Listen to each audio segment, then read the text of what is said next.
और इस घराने की सदारत बेनाम मुस्तफ़ा है। फ़ला व रब्बिका ला युमिनूना हत्ता युहक्किमूका फ़ीमा शजरा बैनहुम। ऐ मेरे हबीब, तुम्हारे रब की कसम, वो मोमिन ही नहीं है जो तुम्हें अपना हाकिम ना माने। अल्लाह ने अपने नबी को हमारे लिए हाकिम बनाया है। मोमिनों पर अल्लाह ने नबी को हाकिम बनाया है, और जो अल्लाह ने नबी को बनाया वो नबी ने अली को बनाया है। सलावात पढ़े मोहम्मद व आले मोहम्मद।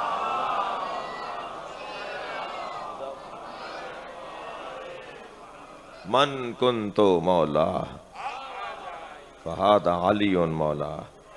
मैं जिसका जो हूं, अली उसका वो है।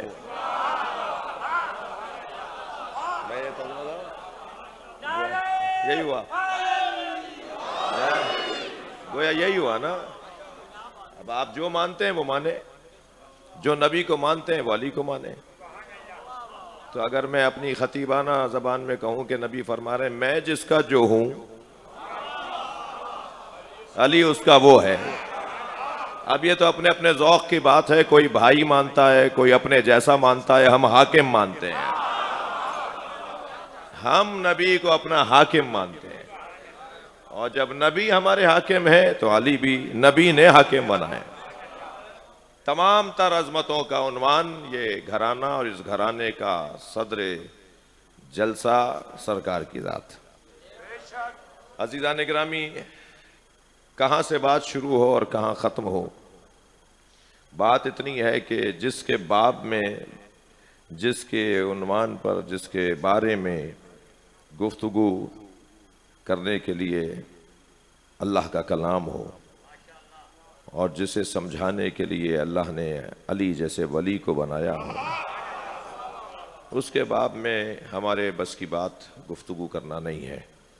हम तो यहाँ इस आजिज़ी का इजहार करें कि जो नबी से लुआबे दहन लेकर अली बने। बड़ा हसीन मंजर था कि जब खाना काबा में मौला नबी ने मौला अली को गोद में लिया था। जब मौला नबी ने मौला अली को गोद में लिया तो पहली मर्तबा आंखें खोली, और जैसे ही आंखें खोली, चेहरे का दीदार किया, तो नबी ने अपनी ज़बान मौला अली के मुंह में दे दी। और पहली ग़िज़ा, जिसे हम घुट्टी कहते हैं, पहली ग़िज़ा दुनिया में आने के बाद पहली ग़िज़ा अली ने नबी का लुआबे दहन लिया। मुझे यहाँ अज़हर हसन ज़ैदी याद आ रहे हैं। अल्लामा अज़हर हसन ज़ैदी का एक बड़ा हसीन जुमला फरमाते हैं, अली वो है कि जिसे नबी ने ज़बान दे दी। सलावत पढ़े मोहम्मद व आले मोहम्मद पर।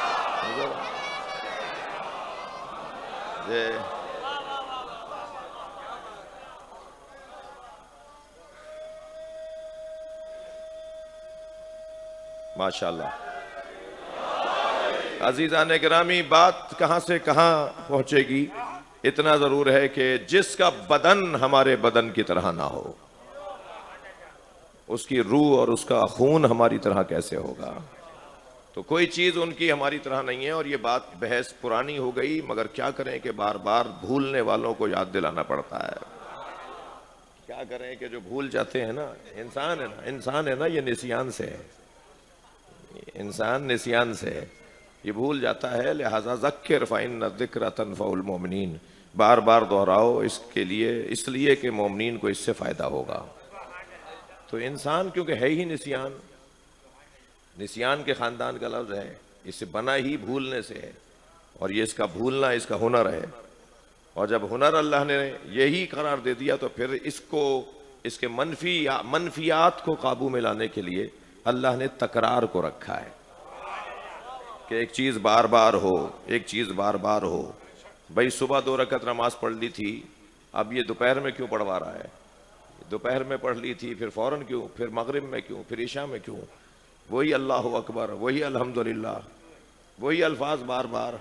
जी, मैं उन लोगों को थोड़ा सा जगाते हुए कहूँ कि जो बार बार ये कहते हैं कि बार बार हुसैन हुसैन क्यों करते हो, बार बार करबला का जिक्र क्यों करते हो, बार बार वो बात क्यों करते हो? मैं उनसे कह रहा हूं ये बार बार क्यों करते हो?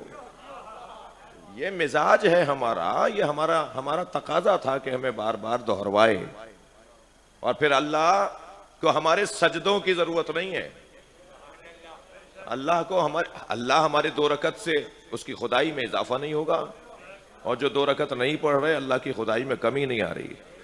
जो नमाज पढ़ रहे हैं वो अपने इंसान होने को साबित कर रहे हैं, इसलिए कि वो इंसान ही नहीं हो सकता जो मुनइम का शुक्रिया अदा ना करे, नेमत देने वाले का जो शुक्रिया अदा ना करे, तो वो इंसान नहीं है भाई। और फिर कुरान तो आगे जाके कहता है इंसान क्या, ये तो जानवर भी नहीं है, इसलिए कि जानवर भी दुम हिला हिला कर शुक्रिया अदा करता है, ये तो इतना भी नहीं कर रहा। तो फिर अल्लाह कहता है बल हम अजल, ये जानवर से भी पस्त है। जी जी, कुरान ने, अल्लाह ने उन इंसानों को जो जानवरों की तरह भी अपने मुनइम को याद नहीं करते, उन्हें कहा बल हम अजल, ये जानवरों से भी बस्तर है। अल्लाह अकबर।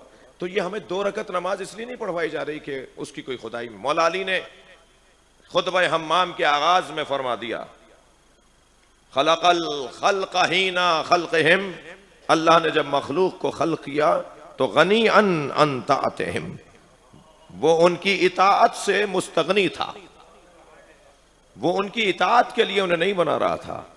यानी हाँ, हमें इबादत के लिए पैदा किया गया है, मगर अल्लाह को हमारी इबादत की जरूरत नहीं है। हमारा मकसद खिलकत वमा खलक़तुल जिन्ना वल इंसा इल्ला लियअबुदून है, मगर हमारा मकसद ये है, अल्लाह का मकसद ये नहीं है। दिक्कत चाहूंगा। लिहाजा अल्लाह गनी था, मौला अली फरमा रहे हैं, व आमिनन अन मासियतिहिम, और अल्लाह उनकी मासियत से महफूज था। वो इसलिए नहीं कर रहा था, बना रहा था कि ये मेरे मुती और फरमा बरदार रहेंगे, मासियत करेंगे मेरी खुदाई में कमी आ जाएगी। ये जो इताअत कर रहा है वो अपनी इंसानियत को साबित कर रहा है, जो अल्लाह की मासियत कर रहा है वो अपने मतरूक और मरदूद होने को साबित कर रहा है। आप ऐसे ही मजलिस में आके नहीं बैठे हैं, जब ऐसे ही मजलिस में आके नहीं बैठते तो ऐसे ही नमाज में भी नहीं जाते आप। जैसे यहां तौफीक इलाही है, सलवात पढ़े जरा मोहम्मद व आले मोहम्मद, ऐसे ही वहां जाना भी तौफीक परवरदिगार है। यानी हर इबादत इलाहिया, ये हम इबादत कर रहे हैं इस वक्त। हम ये ना किसी को राजी करने आए हैं, ना किसी से को देखने आए हैं, ना किसी से मिलने आए हैं। और इबादत का खुलूस जब ही साबित होगा कि जब हम किसी और गरज को जहन से निकाल दें और नीयत को सालिम कर लें। और सालिम होना यह है कि हम अज्र रिसालत अदा करने आए। सलावत पढ़े मोहम्मद व आले मोहम्मद पर।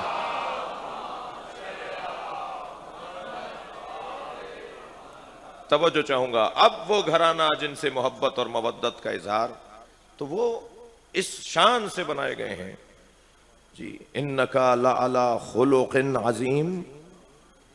जी, खुल्किन अजीम है या खुलुक है, लाम पे पेश है जी, जिसकी जमा अखलाक, जिसकी जमा तखलीक, यानी उसके जहां ये मानी है कि हमने आपको अखलाक के आला दर्जे पर खल्क किया है, वहां ये भी तो है कि हमने आपको तखलीक के आला दर्जे पर खल्क किया है।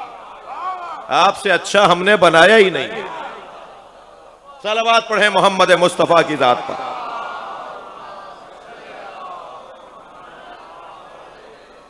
लिहाजा वो जो शमाइल मुस्तफा हैं सरकार की, कि जो हुलिया है सरकार का, जो शमाइल है सरकार के, वो भी अल्लाह ने इस शान से बनाए हैं कि हमारी आंखें उनकी आंखों जैसी नहीं है जी। और शमाइल मुस्तफ़ा पर भी अगर बात होगी तो वो भी हमें वही बताएंगे जो उन्हीं शमाइल के हैं, वैसे ही शमाइल के हैं। सरकार का कद कैसा था, सरकार के दस्ते मुबारक कैसा था, सरकार की उंगलियां कैसी थी, नाखून कैसे थे, सरकार के बाल कैसे थे जी। सरकार के बाब में तो हम सभी जितनी देर मजलिस में बैठे होते हैं इतनी देर हम असरे मुस्तफ़ा में होते हैं। हमें मजलिस में जाने का एक मतलब और रोशन मतलब ये होता है कि हम इतनी देर तक असरे मुस्तफ़ा में चले जाते हैं, नबी के ज़माने में चले जाते हैं। और जितनी देर नबी के ज़माने में रहेंगे हमें या कुरान मिलेगा या अली मिलेगा। हमें हमें नबी के जमाने से पलटना है। उस जमाने में सारी उलझन, अच्छा वो जमाना कौन सा जमाना भाई? सरकार 63 बरस के लिए आए थे। मोहम्मदुर रसूलुल्लाह तो आज सारी उम्मत पढ़ रही है, तो इसका मतलब है मोहम्मद रसूलुल्लाह हैं। जब मोहम्मद रसूलुल्लाह हैं तो आज भी हैं। ये मेरी आंखों का धोखा है जो मुझे नजर नहीं आ रहा है, और अगर मैं अपने चश्मे दिल को खोल लूं तो वो मुझे नजर आ भी सकते हैं। और शायर ने क्या खूब 4 मिसरों में कहा है, इमाम जितने हैं एक नूर से है सबका खमीर, है इनमें सभी मोहम्मद सगीर हो के कबीर। ख्याल है कि नजर बंदिए मुसव्विर ने उलट पलट कर दिखाई ना हो वही तस्वीर। ये जितने हैं आइम्मा अहले बैत, ये सब शमाइल मुस्तफा, ये नबी मुकर्रम का वजूद है जो जलवे बदल बदल के आता रहा। लिहाजा आपके बाब में, आपके बारे में अगर बात होगी तो अजमतों की बात होगी। ये तकसीम गुफ्तगू को और सरकार की जिंदगी हयात तैयबा को इस अंदाज से तकसीम करना बहुत अच्छा नहीं है कि जो अंदाज अपनाया गया है कि एक गुरोह है कि जो सिर्फ नूरानी पहलू पर तवज्जो करता है और उन्हें जुल्फ़े मुबारक, उन्हें रेशे मुबारक, उन्हें रेशे मुबारक में सरकार जिस कंघी से बाल सीधे फरमाते थे वो कौन से दरख्त की बनी हुई लकड़ी की थी, उस पर गौर। सुरमा कौन सा था जो सरकार आंखों में लगाते थे, और सरकार की नाले मुबारक का क्या रंग था, और सरकार के नाले मुबारक का क्या डिज़ाइन था। ये बहुत अच्छी गुफ्तगू है। आशिकों से ऐसे ही होना चाहिए, आशिकों का अंदाज यही होना चाहिए। मगर ये वाली गुफ्तगू करें और फिर वो पहलू नज़रअंदाज कर दिया जाए कि जो आपकी जानिब से उम्मत की हिदायत है, जो आपको उस्वा हसना करार दिया गया है, जो आप में हमारे लिए रहनुमाइयाँ पाई जाती हैं, तो उसे अगर नज़रअंदाज कर दें तो यहाँ भी बात मुकम्मल नहीं होगी। और अगर दूसरा अंदाज ले लिया जाए कि नहीं कोई नूर नहीं है, कोई आंखों के और कानों के और लबों के और पलकों के और भवों के और बालों के और नाखूनों के कोई फजाइल नहीं है, बल्कि वो हम जैसे थे और वो हमारे और उनके दरमियान माज़अल्लाह कोई फ़र्क नहीं था, तो ये भी एक अंदाज़ है सोचने का।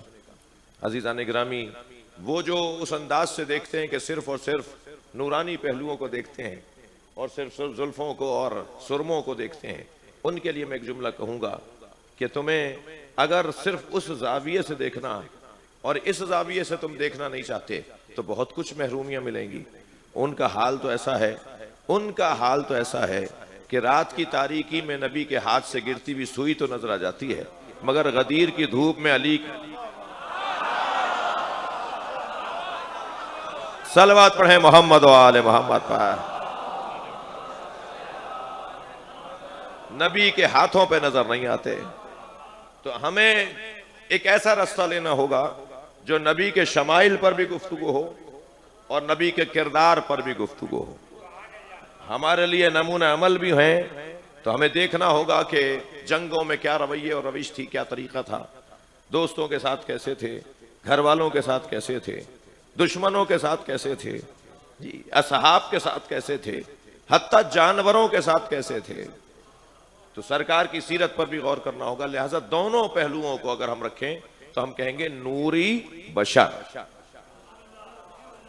यानी सरकार का वजूद नूरी है असालतन व बिज़ात, और फिर अल्लाह ने बशरी तकाजे में ढाल कर भेजा है।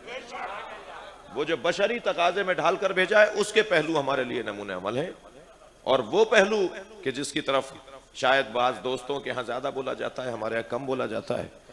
तो चलिए मौला अली से पूछ लेते हैं, या अली नबी के बाल कैसे थे, या अली आप फरमा दीजिए कि नबी की आंखें कैसी थी, या अली आप फरमा दीजिए कि लबे मुबारक कैसे थे, दंदाने मुबारक कैसे थे। तो अली ने, मेरे मौला ने एक तवील रिवायत में शमाइल मुस्तफ़ा को बयान किया है, शमाइल मुस्तफ़ा सरकार का हुलिया बयान किया है। सरकार का ऐसे कदो काट और ऐसे कामत थी सरकार की, और मौला ने जिस अंदाज से बयान किया तो उनमें आज चंद बातों की तरफ जितना वक्त तंग है उसके एहसास के साथ तवज्जो आपकी चाहूँगा। तो मौला अली से पूछा गया कि फरमाएं सरकार दो जहां के बारे में, तो आपने फरमाया लिकुल्ले उद्विन मौजज़तिन। अल्लाह ने, थके तो नहीं है आप, बहुत देर से इबादत में है, थोड़ा मेरा साथ दीजिएगा। लिकुल्ल उद्विन मौजज़तिन, अल्लाह ने नबी के हर उज़्व को एक मौजज़ा अता किया। नबी के हर उज़्व को एक मौजज़ा अता किया। अब नबी के आज़ा का मौजज़ा मेरे मौला अली बयान फरमा रहे हैं। अनफहू, तवज्जो, नबी की नाक के बारे में सुनाऊं? मौला अली फरमा रहे हैं अनफहू अनफहू लम यशुम राहतल करीहा। नबी बदबू कभी सूंघते ही नहीं थे।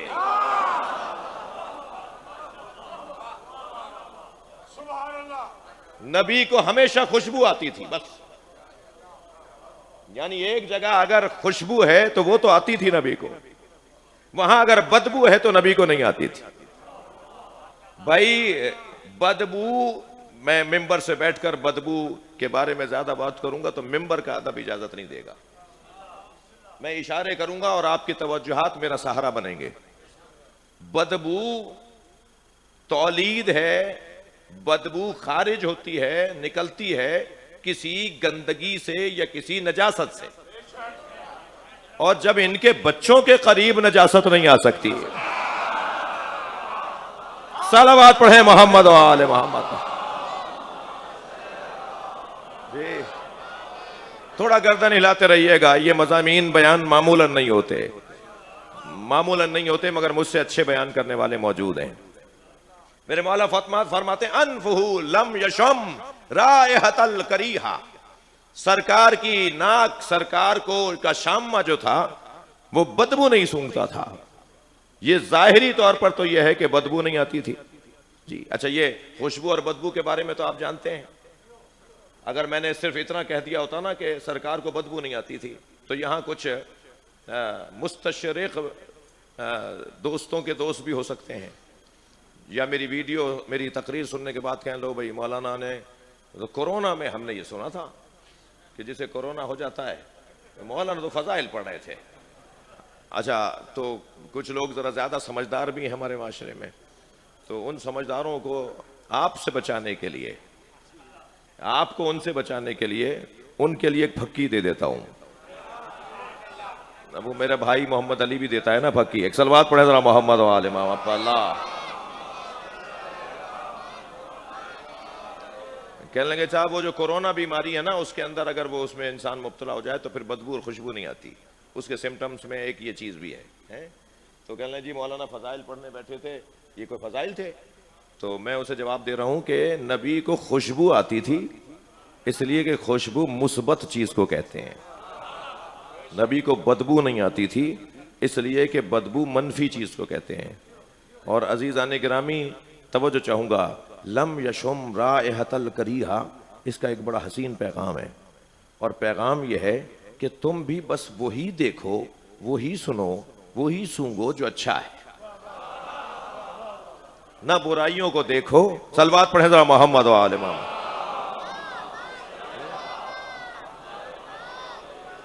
अंबिया किराम ने, आइम्मा अहले बैत ने जो रविश रखी है, बुराइयां उन्हें नजर नहीं आती, अच्छाइयों को देखो। फार्मूला दे रहा हूं माशरे की इस्लाह करने वालों के लिए।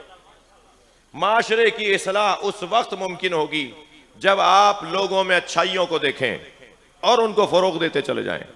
हमेशा खाली जगह पर देव बसता है। ये पुरानी फारसी में बोलते हैं हमारे पुराने लोग कि जाए खाली रा देव में गिरद। जब जगह खाली हो जाती है तो देव बस जाता है वहां कर। मुहावरा है ये, देव वे वो मैंने नहीं देखा है। जाए खाली तो आप जगह खाली छोड़ेंगे तो कोई आके बसेगा। खूबियों को इतना बढ़ा दें, खूबियों को इतना बढ़ा दें कि जगह खाली ना रहे, और जब जगह खाली नहीं रहेगी तो फिर बुराइयां खुद खत्म होती चली जाएंगी, खूबियां हाकिम होती चली जाएंगी। और किसी चीज को बढ़ाने का जरिया क्या है? उस चीज पर तवज्जो, उस चीज पर एहतमाम, उस चीज का ख्याल, उस चीज का फरोग, उस चीज की हौसला अफजाई। अगर हम अच्छी चीजों की हौसला अफजाई करेंगे तो वो बढ़ना शुरू हो जाएंगी। हमारे माशरे में कुछ लोगों ने आस्तीनें लौटी हुई हैं इस्लाह माशरा की, मगर उन्हें खामियां नजर आती हैं, खूबियां नजर नहीं आती। और जब आप खामियों को निशानदही करते रहेंगे ना तो वो खामियां बढ़ती रहेंगी। मान लीजिए तो आपकी मर्जी है, नहीं मानेंगे तो यही नुकसान जब तक उठाया है वो उठाते रहेंगे।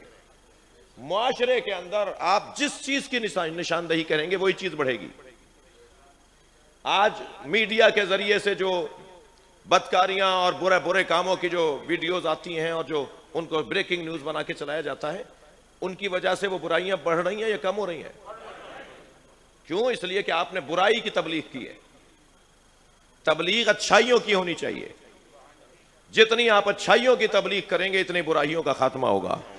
अजीजान गिरामी, नबी को सिर्फ खुशबू आती थी, नबी को बदबू नहीं आती थी। हम अपने माशरे में अपने बच्चों और जवानों की अच्छाइयों को फरोग दें।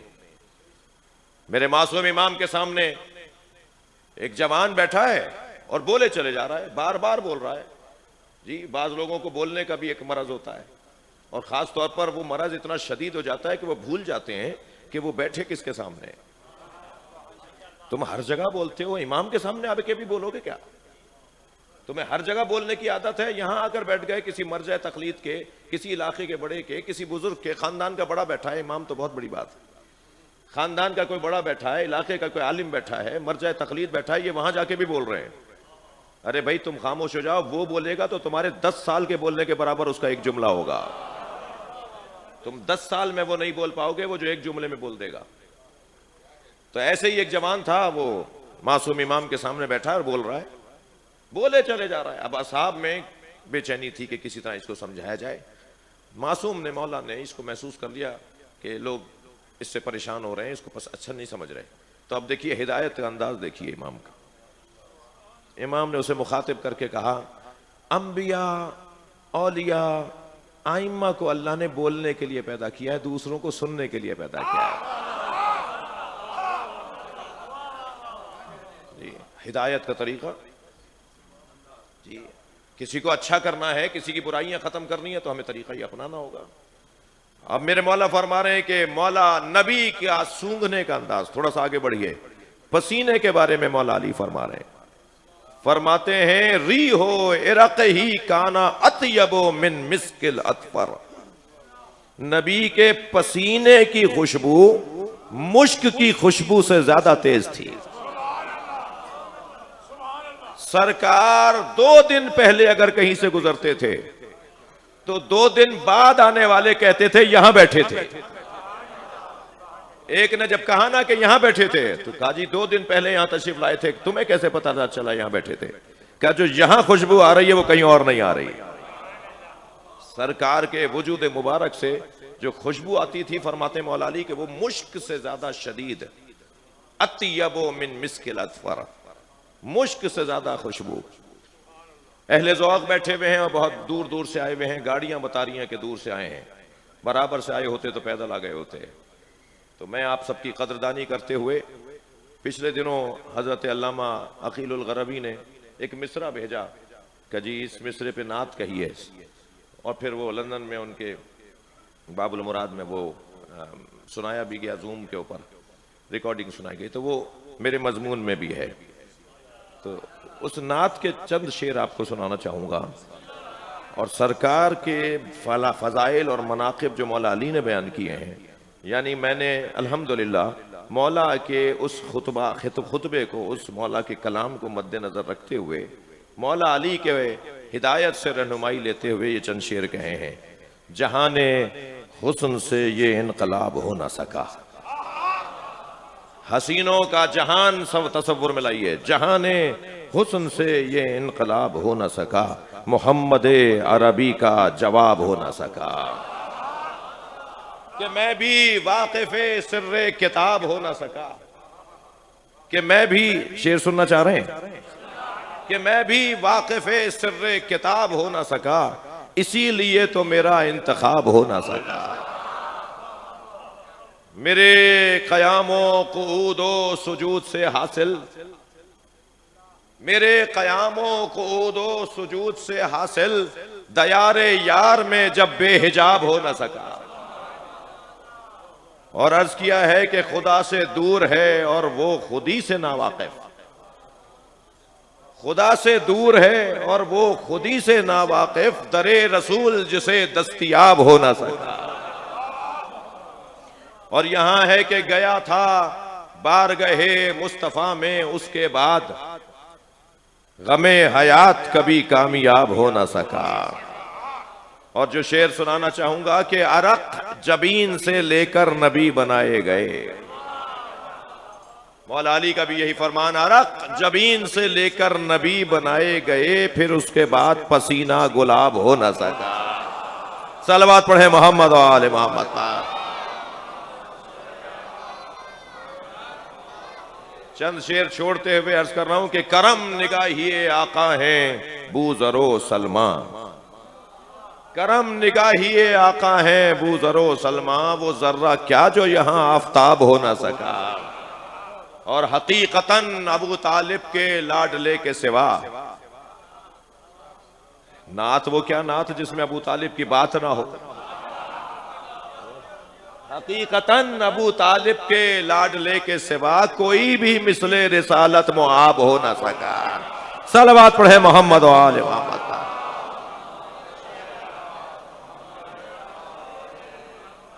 फरमा रहे कि आपके पसीने की खुशबू ऐसी थी। आगे बढ़े, जबान के बारे में सुने, फरमाते काना यंतिको बिलुगातिन कसीरा। आपकी जबान मुबारक ऐसी थी कि जब आप बोलते थे तो हर लुगत और हर जबान में बोलते थे,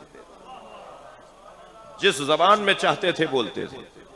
दुनिया की कोई जबान ऐसी नहीं थी कि जो नबी ना जानते हो। जी एक शख्स, एक गुरु, एक पूरा काफिला आया हिंदुस्तान से इमाम अली नकी की खिदमत में। इमाम ने उन्हें देखते के साथ ही हिंदी में गुफ्तगू शुरू की। वहां बैठे असहाब ने कहा कि मौला आप तो हिंदुस्तान नहीं गए। हजरत मुस्कुराए। हजरत ने फरमाया तुम चाहो तो हम तुम्हें भी दुनिया की जबानें अता कर दें। जी। और मिलता है एक मासूम इमाम से कि एक शख्स ने जब इमाम की मुख्तलिफ जबानें सुनी तो उसने ताज्जुब किया, तो हजरत ने अपने दाहने मुबारक में एक कंकर रखा, उसे लुआबी किया, लुआबी अपना लुआब दहन उसमें लगाया और फरमाया ये तुम अपने मुंह में रख लो। और जैसे ही उसने अपने मुंह में रखा तो 70 जबानों से ज्यादा जबानों का आलिम हो गया।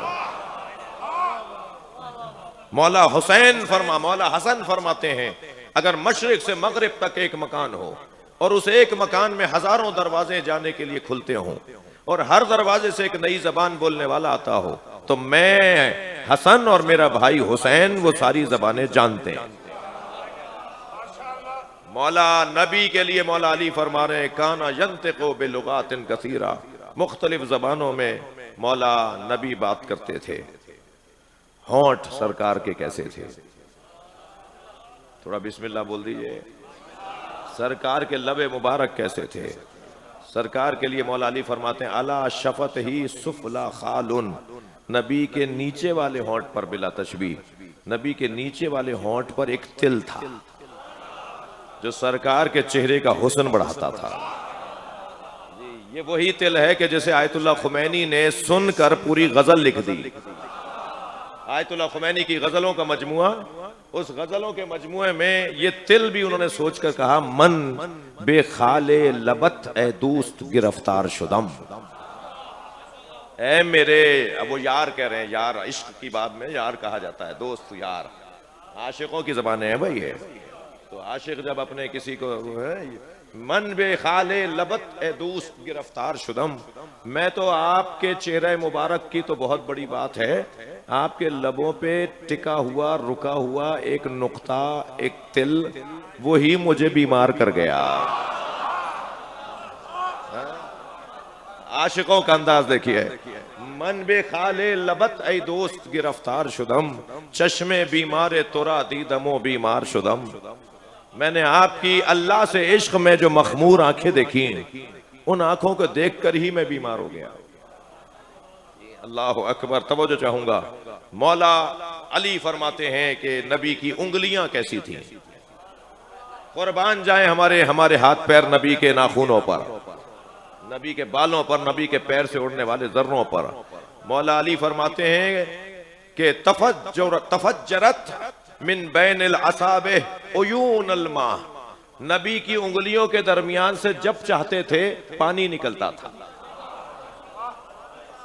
अल्लाह अकबर। जी मैदान हुदैबिया में, सुलह हुदैबिया जहां हुई थी, वहां एक सहाबी, पानी खत्म हो गया था, वहां पानी नहीं था, वो जो तालाब था वो दूर था, वहां जाने नहीं दे रहे थे मुसलमानों को, तो काफिला पीछे रुका हुआ था, पानी था नहीं। तो एक सहाबी खाली कटोरा लेकर आ गया नबी के सामने और बढ़ा के कहने लगा पानी दीजिए। सरकार के सामने कटोरा बढ़ा के कहने लगा पानी दीजिए। सरकार ने अपनी उंगलियां उसमें डाल दी। तो सरकार की उंगलियों से, मौला अली का फरमान है भाई है, सरकार की उंगलियों से पानी निकलने लगा। मौला फरमाते हैं कि नबी की उंगलियों के दरमियान से पानी निकलता था। हुसैन का रोना एक लम्हा भी बर्दाश्त नहीं था। अगर जहरा सैयदा दूर होती थी तो नबी अपना अंगूठा इमाम हुसैन के मुंह में दे देते थे, और सुन्नी शिया ने लिखा है कि नबी के अंगूठे से दूध निकलता था। एक दफा मौला हुसैन को इतना दूध पिलाया अपने अंगूठे से कि इमाम हुसैन हुमक हुमक के दूध ले रहे थे, तो पेशानी पर हाथ फेरते हुए फरमाया, हुसैन आराम से पियो, ये अल्लाह ने तुम्हारे लिए ही बनाया है। सुभान अल्लाह। फरमाते हैं कि आपके उंगलियों की ये कैफियत थी। अब पांव के बारे में सुने, फरमाते हैं अरसलहा फी बिरिन माहू उजाजुन फादावा, अगर कड़वे कुएं में नबी अपना पैर डाल देते थे तो वो कड़वे कुएं का पानी शहद से ज्यादा मीठा हो जाता। बहुत देर लगा दी मैंने एक और बात कहने के लिए। आपने फरमाया ये तो नबी, मौला ने एक मर्तबा गोया कह लीजिए कि एक जलाली कैफियत में फरमाया तो शमाइल मुस्तफा की बातें तुम्हें समझा रहा हूं। नबी तो अगर किसी जानवर पर बैठ जाते थे तो उस जानवर की किस्मत बदल जाती थी। फरमाया कुल्लु दाब्बतिन रकबहन नबी, नबी जिस भी सवारी पर बैठे बकियत अला सिन्नहा, वो ना बूढ़ी होती थी, वलम याहरिम कत्तो, ना बीमार पड़ती थी। सरकार जिस जानवर पर बैठ जाएं वो बूढ़ी ही नहीं होती थी और ना ही वो कभी बीमार पड़ती थी। घोड़ों की उम्रें 25 साल होती हैं, 25 साल में घोड़ा मर जाता है, तबई मौत मर जाता है। जुलजना 50 साल भी के बाद भी करबला में जवान है, इसलिए कि नबी की सवारी है, नबी उस पर बैठे हैं, 50 साल के बाद भी जवान है जी। फरमाया कोई घोड़े को, अल्लाहु अकबर, हुसैन ये तुम्हारे लिए, इमाम हुसैन को ये जानवर, ये घोड़ा। और अल्लामा मजलिसी ने तो फिर इसकी जो आला किस्म के घोड़े हैं उनकी किस्में पहले तो बयान की हैं कि घोड़ों की किस्में कितनी हैं, और फिर आला तरीन घोड़ा कौन सा होता है। जो आला नस्ली घोड़ा होता है वो समझदार भी होता है, वो बात को मानता भी है, और वो अपनी सवार से प्यार भी करता है, वो समझता भी है, वो कुछ कहता है जिससे उसका सवार समझता भी है। वो घोड़ा था जुलजना। मगर अजीजो, आखिर उस घोड़े से भी हुसैन को उतरना पड़ा जिसने बहुत साथ दिया। जब कोई साथ नहीं दे रहा था तो ये हुसैन का साथ दे रहा था। अचानक इमाम ने देखा कि इसकी प्यास की वजह से जबान बाहर आ रही है, तो इमाम ने फरमाया जितना मैं प्यासा हूं इतना तू भी तो प्यासा है, चल मैं तुझे नहर पर ले जाऊं, तुझे पानी पिला दूं। वहां जब इमाम ले गए ना तो ये नहर में उतर गया था मगर पानी नहीं पी रहा था। जब इमाम ने इसकी गर्दन पर हाथ फेरते हुए फरमाया कि पानी पी ले ताकि हम दोबारा मैदान में आ जाएं, तो इसने खेमों की तरफ इशारा किया। मौला मैं कैसे पानी पी लूं, अजर कमल अल्लाह। अब हुसैन करबला के मैदान में वो वक्त भी आया कि जब घोड़े से गिर गए। अज़ादारों, कुछ देर के बाद आप एक ताबूत की ज़ियारत करेंगे। वो ताबूत उस इमाम का है जिसका कुर्ता अलहदा किया तो गस्साल बहुत रोया है। आपकी आंखों में आंसू हैं और आप रोना चाहते हैं। चंद जनाजे हैं जिन पे गस्साल रोया है। एक जनाजा जहरा का जनाजा है, चीख चीख के रोए हैं अली। सलमान ने सैयदा की तदफीन के बाद मौला अली से पूछा, मौला आपके रोने की आवाज कूचे तक आ रही थी। मौला ने फरमाया सैयदा की 2 पसलियां टूटी हुई थी। अजरो कमल अल्लाह, अजरो कमल अल्लाह, अजरो कमल अल्लाह। सैयदा के बाजुओं पे वरम था। मुझे जहरा ने नहीं बताया कि मेरी पसलियां टूटी हुई हैं। अज़ादारो अज़ादारो, ये पहला जनाजा, ये एक जनाजा है जिसमें गस्साल रोया है। दूसरा जनाजे का नाम सुनेंगे, जनाबे सकीना का जनाजा। गस्साला रोते हुए बाहर आई और इमाम सज्जाद के सामने बैठ के कहती है, आपकी बहन को क्या बीमारी थी? इमाम ने फरमाया, मेरी बहन को कोई बीमारी नहीं थी। कहा, जब मैंने बच्ची का कुर्ता अलहदा किया तो बदन पे नीले निशान हैं। अजरो कमल अल्लाह, अजरो कमल अल्लाह। इमाम की आंखों में आंसू आ गए। आप औलाद वाले बैठे हैं ना, अगर हमारी बच्ची की तरफ कोई ना महरम कोई अजनबी देख ले, हमारे कई दिन तक हमें खाना पीना अच्छा नहीं लगेगा। रोना इसी बात का है कि इमाम सज्जाद ने क्या क्या मंजर देखे हैं। खास तौर पर भाइयों के सामने अगर कोई बहन को मारे। आपने बहुत सुना है कि सकीना ऊंट से गिर गई थी। अज़ादारो, बीबी गिरी नहीं थी, गिराई गई थी।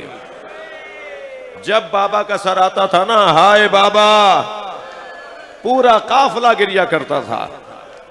तो एक जालिम ने दूसरे जालिम से कहा कि क्या करें, इसका रोना बंद हो जाए। तो उसने कहा, इसका ऊंट आखिर में ले आओ, मैं इसे ऊंट से गिरा दूंगा, तुम काफिला आगे बढ़ा देना। तो इब्ने रजर नामी जालिम था जिसने बीबी का कुर्ता पकड़ के खींचा। सख्त जुमले हैं। सैयदा सकीना बीबी ऊंट से गिर गई, काफिला आगे बढ़ा, बीबी पीछे पीछे दौड़ती आ रही है। फूफी अम्मा मैं गिर गई, भैया मैं गिर गई। सरे हुसैन जिस नेजे की हनी पर है, वो नेजा जमीन में गड़ गया। बहुत चाहा कि नेजा निकाला जाए। जब इमाम सज्जाद पर हाथ उठाया ना जालिमों ने कि आपके बाबा का सर आगे क्यों नहीं बढ़ता, तो इमाम ने बाबा से पूछा, बाबा आपका सर आगे क्यों नहीं बढ़ता? तो सरे हुसैन गोया हुआ, मेरी सकीना गिर गई है। अजरो कमल अल्लाह, अजरो कमल अल्लाह। अल्लाह किसी गम में न रुलाए सिवाय गम अहले बैत में रोने रुलाने वालों में करार दे। ये दूसरा जनाजा है जिस पे गस्साला रोई है। और तीसरा जनाजा इमाम सज्जाद का जनाजा है। अभी आप इमाम सज्जाद की ताबूत की ज़ियारत करेंगे। अल्लाह अकबर। इमाम मोहम्मद बाक़िर का हाथ अपने हाथ में ले लिया। बस आखिरी जुमले, इमाम मोहम्मद बाक़िर का हाथ अपने हाथ में ले लिया और फरमाने लगे, बेटा ये बताओ करबला में कितने साल के थे तुम? इमाम ने रोते हुए फरमाया, बाबा 3 साल का था। कहा, बेटा बताओ तुमने क्या देखा है? अब तवील रिवायत है कि एक मर्तबा इमाम बाक़िर ने फरमाया, बाबा मैंने देखा दादा हुसैन चचा अली अकबर का लाशा लाया। बाबा मैंने देखा कि अली असगर का लाशा दादा लेकर आए। एक एक मुसीबत का हाल, एक एक जनाजे का हाल सुनते रहे। इमाम की शहादत करीब है, आंखों से आंसू जारी हो रहे हैं। बस जिस जुमले पर इमाम की रूह परवास कर गई ना, वो जुमला बड़ा सख्त है। जुमला ये था कि इमाम बाक़िर ने फरमाया, बाबा मैंने देखा दादी ज़ैनब के सर से चादर होता था। आवाज आई, इन्ना लिल्लाह व इन्ना इलैहि राजिऊन। मातम हुसैन या हुसैन।